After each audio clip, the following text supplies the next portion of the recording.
अच्छा, हमने इसकी रिकॉर्डिंग भी शुरू कर दी है और इसकी रिकॉर्डिंग इंशाल्लाह जो है ना फिर हम दूसरे लोग साथ जो इस वक्त कनेक्ट नहीं हो पा रहे हैं उनके साथ शेयर कर देंगे। और अब बिस्मिल्लाह करते हैं, शुरू करते हैं इंशाल्लाह,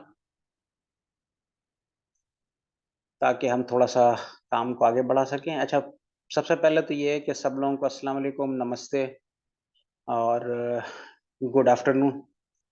तो हम आज यहाँ तक पहुँच गए और आज की मीटिंग का जो मकसद है वो सिंपली बस इतना है कि सब लोग, क्या मेरी आवाज़ आप लोगों तक पहुँच रही है? जी सर, आवाज़ क्लियर है, विजिबल है। ठीक है जी, ओके। अच्छा सर जी, इट्स बिल्कुल ऑडिबल। ये लोग।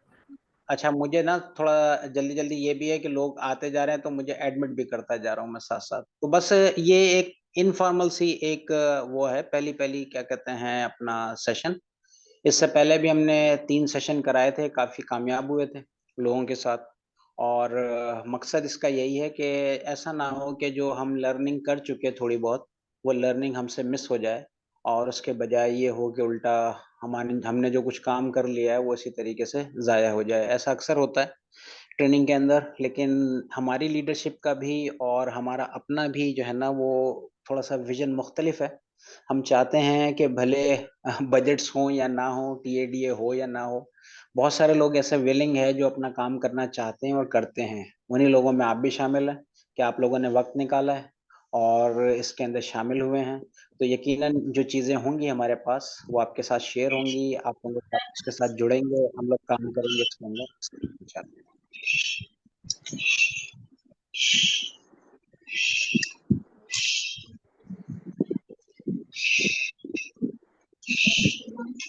माइक ऑन है, अपने माइक्स ऑफ कर लें प्लीज। औरंगजेब।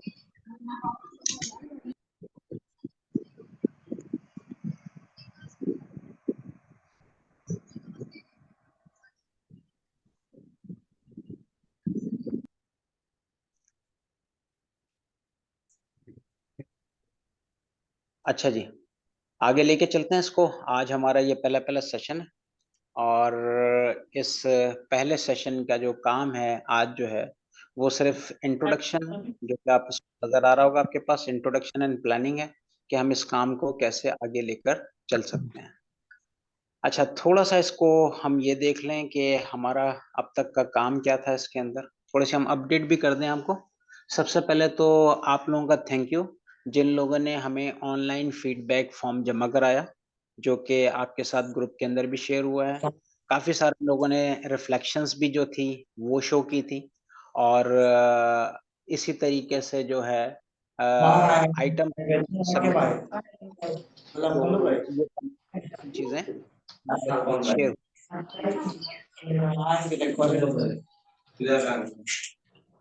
शाहिद डारी।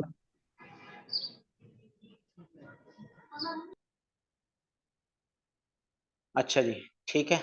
अच्छा, इसके जो प्रोग्राम था उस प्रोग्राम की रिपोर्ट जो है वो डेवलप हो चुकी है और एस्पायर की सारी जो भी एक्टिविटीज़ थी उन तमाम को जो है ना शेयर किया गया उनके साथ, जो कि एस्पायर के यूँ समझ लें कि चलाने वाले हैं, जो ऑर्गेनाइजेशन है वर्ल्ड बैंक के थ्रू आरएसयू को जो है ना हमने इसको जमा कराया। अच्छा, आप लोगों से शायद मॉडल पेपर भी आप लोगों ने शायद शेयर हुए हैं आप लोगों के साथ। मैंने इस ग्रुप के अंदर भी मॉडल पेपर का लिंक शेयर किया था और अगर आप चाहेंगे तो इस मीटिंग के बाद हम दोबारा उसको शेयर कर देंगे। कोई एक हाथ रेस कर लें या माइक को अपने अनम्यूट करके ये बता दें कि किसी को मॉडल पेपर मिले हैं। आप लोगों को पता है मॉडल पेपर कहाँ पर है और कैसे उसको इस्तेमाल कर सकते यस सर, मॉडल पेपर को हमने अपने यूज में भी लेके आए हैं। अभी जो एग्जाम चल रहे हैं प्राइमरी लेवल पे, हमने model according to the model paper question papers को डिजाइन किया है और बच्चों से वही ले रहे हैं। हैं? जी, हिना ने रेज हैंड किया है। हिना साहिबा बताइएगा आप जी भी सर। जरा प्लीज अपने आप को अस्सलाम अनम्यूट करें। वालेकुम। जी वालेकुम जी। अस्सलाम जी। जी सर, हमारे ग्रुप्स में भी जो हमारे स्कूल के ग्रुप्स हैं उनमें मॉडल पेपर जो है वो शेयर हुए हैं। फिर हम लोगों ने जो भी हमारे पेपर कंटिन्यू चल रहे हैं तो हमने उसी पैटर्न पर जो है वो बनाए हैं और अभी उसी को फॉलो कर रहे हैं। ठीक है, और किसी ने भी हैंड रेस किया है? अ, एहसान शायद लह, में प्लीज। जी सर, अस्सलाम वालेकुम। सबसे पहले तो बहुत शुक्रिया सर ये अपॉर्चुनिटी मुहैया करने के लिए। और जैसे कि आपने कहा कि क्वेश्चन पूछा कि मॉडल पेपर के लिए डकार की तरफ से जो है वो ग्रुप के अंदर शेयर किया गया था।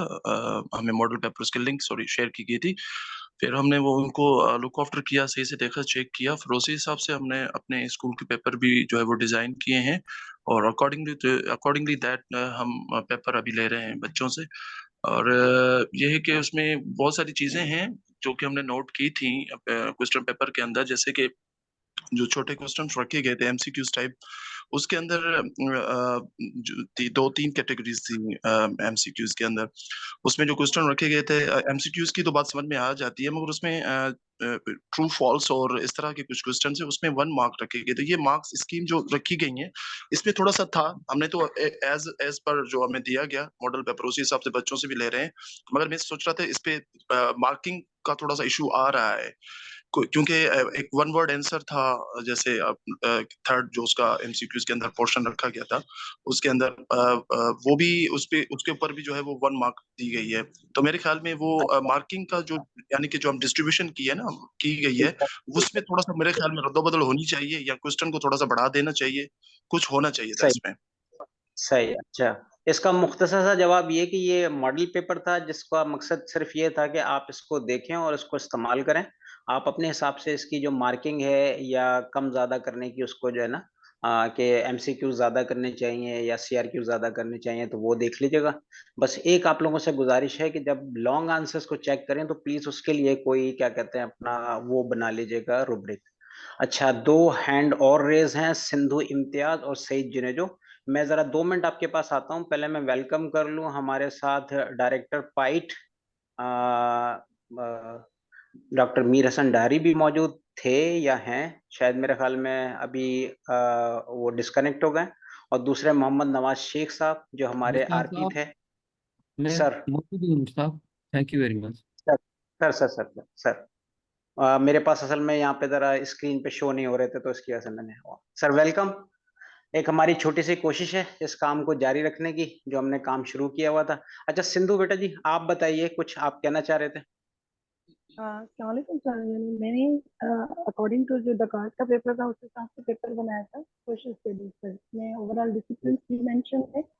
उसमें प्रॉब्लम ऐसा इतना नहीं था, लेकिन एक चीज थी कि कोर्स जो था उस हिसाब से कि पहले मेरा जो फर्स्ट टर्म था, मैंने फर्स्ट टर्म में पहले वाले डिसिप्लिन डाले थे। जी सेकंड जी। जब ये फाइनल टर्म हुआ तो उसमें मैंने जो 6 लेसन से लेकर रिमेनिंग जो चैप्टर्स थे 13 तक क्लास 5 के, वो डिसिप्लिन मेंशन किए थे। या तो नेक्स्ट बिल्कुल। टाइम ऐसा हो कि ओवरऑल डिसिप्लिन जो है वो सेटअप किए जाएंगे। कुछ सब चैप्टर्स जो हैं पहले टर्म में आए, कुछ चैप्टर्स बाद में हो, लेकिन डिसिप्लिन सारे कवर हो। इस बार तो ये बिल्कुल। डिसिप्लिन से थोड़ा इशू हो रहा था। बाकी according to the hmm, MCQs भी ओवरऑल वैसे ही थे। 20 एंड हम्म, सीआरक्यू एंड ईआरक्यू की जो मार्किंग थी अकॉर्डिंग टू रूब्रिक थी, एज सच मुझे उसमें हम्म, डिफिकल्टी नहीं हुई थी। सिर्फ डिसिप्लिन कवर करने में थोड़ा बहुत हो रहा था, क्योंकि सेटअप जो सही। था कि पहले वाले 5-6 चैप्टर्स जो थे वो पहले टर्म में आ गए।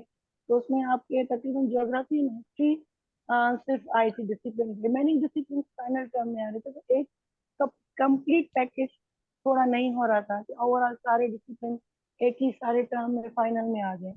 तो कोशिश है कि वेरी। नेक्स्ट टाइम जो हम दोनों को मिक्सअप करके एक सेटअप किया जाए कि इंडेक्स किस तरह से पेपर्स में क्यों हम्म, कौन कौन से चैप्टर्स हैं प्री टर्म और फर्स्ट टर्म और सेकंड टर्म में यूज करें। और मैं सैंपल भी बिल्कुल आपके सर। साथ शेयर सईद कर साहब। दूंगी। जी जी। जी जी जी जी। ठीक है सईद साहब, मैं आप लोगों को भी लेता हूँ। और जरा मुख्तसर सिर्फ सिर्फ एक चीज में ये बताएं कि ये जो मॉडल पेपर की वो थी, क्या कहते हैं, प्रैक्टिस, उससे आप लोगों को कोई फायदा हुआ?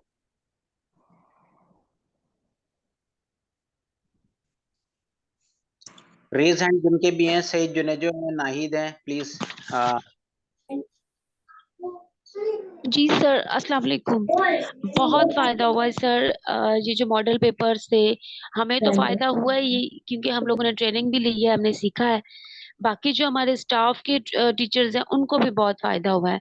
बट सर ये जो हमें ऑफिस की तरफ से पेपर मिले हैं ना, मॉडल जी पेपर, मतलब ये जो अभी एनुअल एग्जाम हमारे चल रहे हैं, इसमें जी मिस्टेक्स बहुत ज्यादा आई हैं। जैसे कि कल साइंस का पेपर था, तो उसमें जो है ना रिपीट क्वेश्चन था। तो हमने सही है। यही कहा कि भाई रिपीट क्वेश्चन है, तो अभी इसमें बच्चे कंफ्यूज हो रहे हैं, क्या हम अपनी तरफ से कोई क्वेश्चन उनको दे सकते हैं?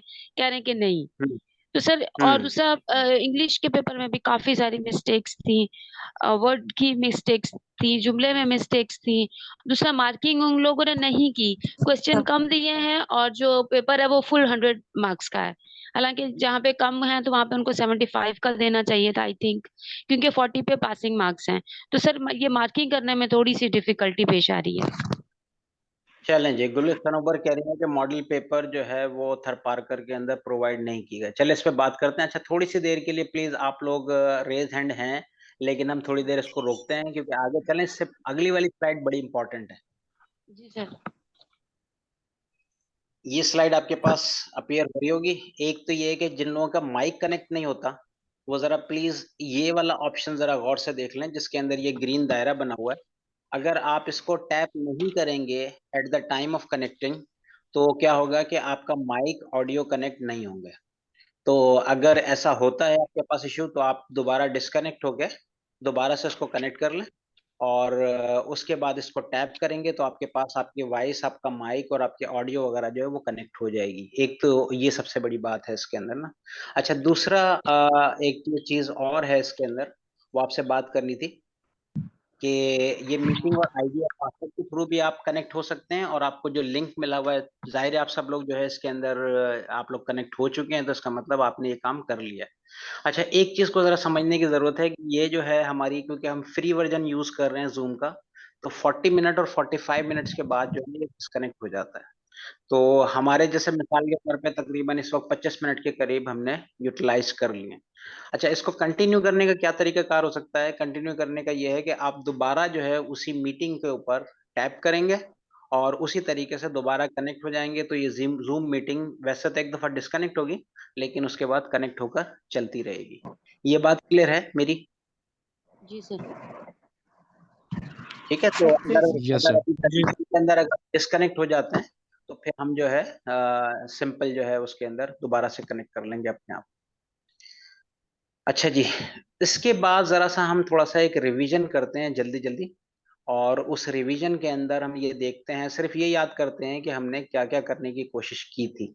अच्छा, आप लोग जरा सा इसको देखिएगा, मैं आप लोगों से पूछता जाऊंगा। आप लोगों को ये याद है जो अभी अपीयर होगा आपके पास स्क्रीन के ऊपर, देखिएगा जरा प्लीज। Curriculum framework. फ्रेमवर्क। जी सर। करिकुलम फ्रेमवर्क, जी sir. Subject, competency, yes competency, इसी तरीके से सर टेंडर, बेंचमार्क और एसएलओ। ठीक है, सबसे जो हमारी बुनियादी चीज थी वो करिकुलम फ्रेमवर्क ही था, जो हमने ट्रेनिंग के अंदर कवर किया था। अभी ये क्या था, इसके ऊपर हम बात नहीं करेंगे। इसके ऊपर हम छोटा सा क्विज बनाएंगे, और वो क्विज आपके साथ शेयर करेंगे, जिसको आप किसी भी टाइम के ऊपर नेक्स्ट वीक के अंदर आप अटेम्प्ट करने की कोशिश करेंगे। ठीक है, रिवीजन के अंदर एक जो और चीज थी वो था हमारा सेस्लॉफ का डॉक्यूमेंट, याद है? Yes sir. हाँ यस जी, सर। क्योंकि हमारी ट्रेनिंग ही जो थी वो बेस कर रही थी किसके ऊपर? हमारी ट्रेनिंग एक्सपीरियंस। बेस कर रही थी सेस्लॉफ के दैट्स डॉक्यूमेंट के लॉफ ऊपर। डॉक्यूमेंट। तो सेस्लॉफ का जो डॉक्यूमेंट था, वो उसकी बेस के ऊपर जो हमने सारी चीजें बनाई थी वो उसके अंदर मौजूद थी। सेस्लॉफ का ये डॉक्यूमेंट अगर आप लोगों को याद हो तो ग्रुप के अंदर मैंने इसका लिंक भी रखा था, और आप लोगों को ट्रेनिंग के दौरान भी ये लिंक दिया था। मैं इसके बाद दोबारा अभी ग्रुप के अंदर ये रख दूंगा आपके पास। अगर छुट्टियों के अंदर कुछ थोड़ा बहुत टाइम मिलता है, तो आप उसको कोशिश कीजिएगा कि आप जो है इसको दोबारा से जो है ना उसको देख लें एक नज़र। अच्छा, अगर आप याद करें, सिंपल हम रिवीजन ही कर रहे हैं, तो उस सेस्लॉफ के डॉक्यूमेंट के अंदर हमारे पास क्या क्या चीजें थी? उस सेस्लॉफ के डॉक्यूमेंट के अंदर हमारे पास कैटेगराइजेशन ऑफ एसएलओस थी। कुछ जहन में आ रहा है क्या चीजें होती हैं कैटेगराइजेशन ऑफ एसएलओ? जी सर। यस सर, उसके जी अंदर याद है? कॉम्पिटेंसी, कॉग्निटिव लेवल्स वगैरह जो भी कॉग्निटिव हो, लेवल्स सारी वगैरह, चीज। जी sir. Exactly, read knowledge. Understand apply में सर हम कैटेगराइज करते हैं। जबरदस्त जबरदस्त जबरदस्त। अच्छा, इसी तरीके से स्कीम ऑफ असेसमेंट दी थी, हमने सारे नंबर ऑफ SLO काउंट कर लें अगर सारे एरियाज के अंदर, तो वो स्कीम असेसमेंट बन जाती है, और उसका अगर प्रोपोर्शन हम निकाल लें तो फिर टेबल ऑफ स्पेसिफिकेशन बन जाती है। तो ये चीजें हमने उसके अंदर कवर की थी। और उसके बाद जो है हमने उसके अंदर कुछ सेस्लॉफ के डॉक्यूमेंट, सॉरी उसमें कवर नहीं की थी, सेस्लॉफ के डॉक्यूमेंट के अंदर ये चीजें मौजूद है, और कुछ एग्जाम्पल भी दी गई हैं उसके अंदर हाई ऑर्डर आइटम्स वगैरह की। ये हमारा सेस्लॉफ का डॉक्यूमेंट था, शायद आप लोगों को इस तरीके से याद हो। अच्छा, मैं थोड़ा सा एक जंप करता हूँ। आप लोगों से मैंने कहा था एक ऑनलाइन फॉर्म जो है आप लोगों के साथ शेयर किया था, और आपसे कहा था कि आप इसको फिल करके भेजें। तकरीबन काफी सारे लोगों ने इसके ऊपर मार्किंग की थी अपने आप को, और ये आपके सामने स्क्रीन के ऊपर इस वक्त नजर आ रही है। अगर हम देखें तो जो हमें इशू आ रहा था, वो जो स्कोर सबसे ज्यादा आ रहा है, वो स्कोर आ रहा था, सबसे ज्यादा जो स्कोर आ रहा है वो सेस्लॉफ के अंदर अंडरस्टैंडिंग बड़ी क्लियर है। इसके अलावा फॉर्मेटिव समेटिव असेसमेंट के अंदर भी बड़ी क्लियर आ रही है वो। उसके अलावा आइटम डेवलपमेंट का स्कोर भी तकरीबन 90 के करीब है। उसके अलावा अल्टरनेटिव असेसमेंट टेक्निक का स्कोर भी अच्छा है, जो कि तकरीबन 80 के करीब है। अच्छा, उसके बाद से अगर हम देखें ना, तो कुछ चीजें ब्लो होती जा रही हैं। फॉर एग्जाम्पल ब्लूम्स टेक्सोनोमी जो थी वो कम हो गई है, वो 78 के ऊपर आ गई है। इसी तरीके से अगर आप देखें तो अंडरस्टैंडिंग अबाउट करिकुलम, ये भी 76 मुनासिब है, लेकिन फिर भी मेरे हिसाब से इसको हम कम ही समझेंगे इसके अंदर। अच्छा, इसी तरीके से अगर आप देखें तो बिल्कुल लास्ट के अंदर जो सही चीज जो बिल्कुल रिफ्लेक्ट हो रही है, लोगों ने कहा है कि टेबल ऑफ स्पेसिफिकेशन और रूब्रिक और मार्किंग स्कीम, इसके अंदर बहुत ज्यादा इश्यू थे। ये आपकी तरफ से जमा कराया गया डेटा है, जो हमें ऑनलाइन आपने जमा कराया था। तो हम कोशिश करेंगे कि आइंदा आने वाली चीजों के अंदर, आइंदा आने वाले वक्त के अंदर इसी चीज के ऊपर जो है ना फोकस करते हुए हम मजीद ट्रेनिंग या मजीद जो सेशन है वो इसी पे कराएं, और मजीद लोगों को इन्वॉल्व करें, और उनके साथ जो है ना मिलकर इस काम को फिर आगे बढ़ाएं। ठीक है जी। अच्छा, आप लोगों से एक रिक्वेस्ट और भी है। वो रिक्वेस्ट ये थी कि, लेकिन पहले हम जरा रिवीजन पे थे, तो रिवीजन पे ही वापस आते। अच्छा, एक दफा और फिर याद दिला रहा हूँ, तकरीबन 2-4 मिनट के बाद हम डिस्कनेक्ट हो जाएंगे। तो डिस्कनेक्ट करने के बाद आपने क्या करना है, आपको कि सिंपली उसी क्या कहते हैं लिंक के ऊपर दोबारा से इसको टैप कर देना, ताकि हम फिर इसको कंटिन्यू कर सकें। अच्छा, एक चीज आप लोगों से जो शेयर हुई होगी, वो ऑब्जेक्टिव बेस्ड करिकुलम और स्टैंडर्ड बेस्ड करिकुलम, ये आप लोगों से बात हुई थी कि अभी इस वक्त जो करिकुलम चल रहा है ना, उसके अंदर सिंपल ये बात समझने की है कि ये आउटकम बेस्ड या स्टैंडर्ड बेस्ड करिकुलम है, जिसके अंदर SLOs होते हैं। और SLOs के अंदर क्या होता है कि SLOs होते हैं स्टूडेंट लर्निंग आउटकम, यानी कि स्टूडेंट को वो परफॉर्म करके दिखाना होता है, बजाय इसके कि क्या कहते हैं जो ऑब्जेक्टिव है वो टीचर का हो, ऑब्जेक्टिव या आउटकम बन जाता है स्टूडेंट का। मिसाल के तौर पे हम कहते हैं एक्सप्लेन लॉन्गिट्यूड एंड लैटिट्यूड, तो ये टीचर के लिए नहीं है कि टीचर जाके क्लास के अंदर लॉन्गिट्यूड और लैटिट्यूड को एक्सप्लेन करेगा। टीचर हेल्प करेगा स्टूडेंट को स्टैंडर्ड सेंटर्ड एनवायरनमेंट के अंदर, कि student will be able to explain longitude and latitude. तो ये चीज जहन के अंदर रखनी है कि हमारा जो जो भी इस वक्त करिकुलम या इस तरीके से नेशनल के अंदर बन रहा है, यहाँ बन रहा है, कहीं पे भी बन रहा है, वो खास तौर पे जो करिकुलम है वो इस वक्त SLO बेस्ड है, यानी स्टूडेंट लर्निंग आउटकम बेस्ड है, जिसके अंदर सारा काम नहीं, जो यूं समझें कि परफॉर्म करने की जो जिम्मेदारी है वो स्टूडेंट के पास। अच्छा, एक और चीज थोड़ी सी समझने की जरूरत थी, मैंने अपनी क्लास में कराई है, आप लोगों के पास भी शायद ये पहुंची हो या ना भी पहुंची हो, तो एक चीज याद रखिएगा, जो आपकी टीचिंग प्रोसेस है, उस टीचिंग प्रोसेस को बेहतर बनाने के लिए असेसमेंट बहुत जरूरी है। लेकिन उस असेसमेंट तक पहुंचने के लिए आपको ये जहन के अंदर रखना है कि SLO क्या है आपका, आपका स्टूडेंट लर्निंग आउटकम क्या है, और स्टूडेंट लर्निंग आउटकम को फिर आप कैसे जो है ना वो करेंगे, स्टूडेंट लर्निंग आउटकम को कैसे अचीव करने की कोशिश करें। अच्छा, दूसरी चीज, जब आपको SLO डिफाइन हो जाता है आपके पास, तो उसके बाद आपने एक खास चीज ये करनी है कि आपने मटेरियल सेलेक्ट करना है। अच्छा, मटेरियल याद रखिएगा, मटेरियल टेक्स्ट बुक सिर्फ नहीं हो सकती, और भी बहुत सारी चीजें हो सकती हैं। मिसाल के तौर पे ऑडियो हो सकती है, वीडियो हो सकती है, और इस तरह की तमाम चीजें।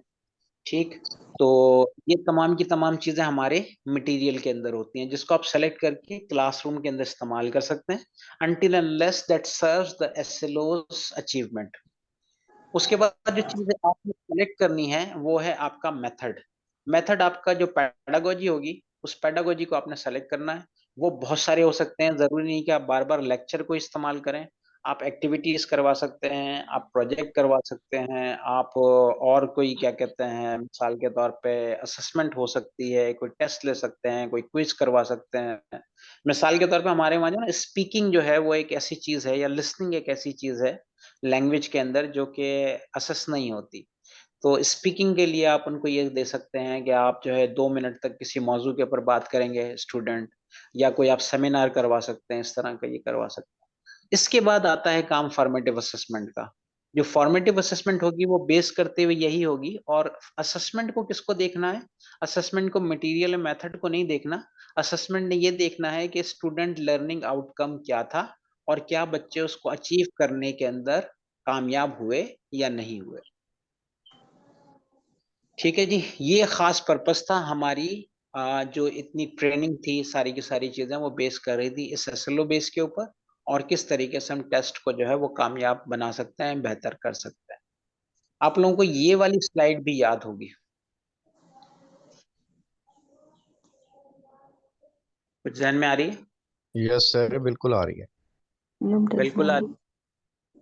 हाँ जी, शाहिद हुसैन ने हाथ रेस किया है, हैंड रेस किया है, शायद कुछ कहना चाहते हैं। Cognitive level. हेलो, अच्छा जी। तो ये हमारा ब्लूम्स टेक्सोनोमी के कॉग्निटिव लेवल थे। आपको याद होगा ब्लूम्स टेक्सोनोमी के अंदर 3 डोमेन होते हैं, जिसके अंदर कॉग्निटिव है, अफेक्टिव है, और साइकोमोटर है। साइकोमोटर जो है हमारी फिजिकल एक्टिविटीज के ऊपर डिपेंड करता है, और कॉग्निटिव जो है हमारी जहनी इस्तेदाद, इंटेलिजेंस के ऊपर होता है, नॉलेज के ऊपर होता है। इसी तरीके से अफेक्टिव जो है हमारे सोशल और इमोशनल बिहेवियर के ऊपर बेस्ड करता है। अच्छा, कॉग्निटिव लेवल के अंदर आप लोगों ने देखा होगा रिमेम्बरिंग, ये थोड़ा सा चेंज वाला है एंडरसन वाला, जिसके अंदर ये सारे के सारे कमांड वर्ड यूज किए गए हैं। रिमेम्बरिंग यानी कि किसी चीज की नॉलेज होना, अंडरस्टैंडिंग किसी चीज की कॉम्प्रिहेंशन या अंडरस्टैंडिंग, अप्लाइंग उसकी एप्लीकेशन, एनालाइजिंग उसको तोड़ना, एवेल्युएटिंग उसकी कोई वैल्यू बनाना यानी कि उसको जज करना, आखिर के अंदर कोई फैसला लाना, कोई थ्योरी को टेस्ट करना। क्रिएटिंग जो है बिल्कुल लास्ट है, जिसके अंदर हम कोई नई चीज डेवलप कर सकते हैं। ये खास बात थी हमारी ट्रेनिंग की। और खास बात ट्रेनिंग के अंदर एक चीज और भी थी, जो कि हायर ऑर्डर क्वेश्चन के हवाले से थी।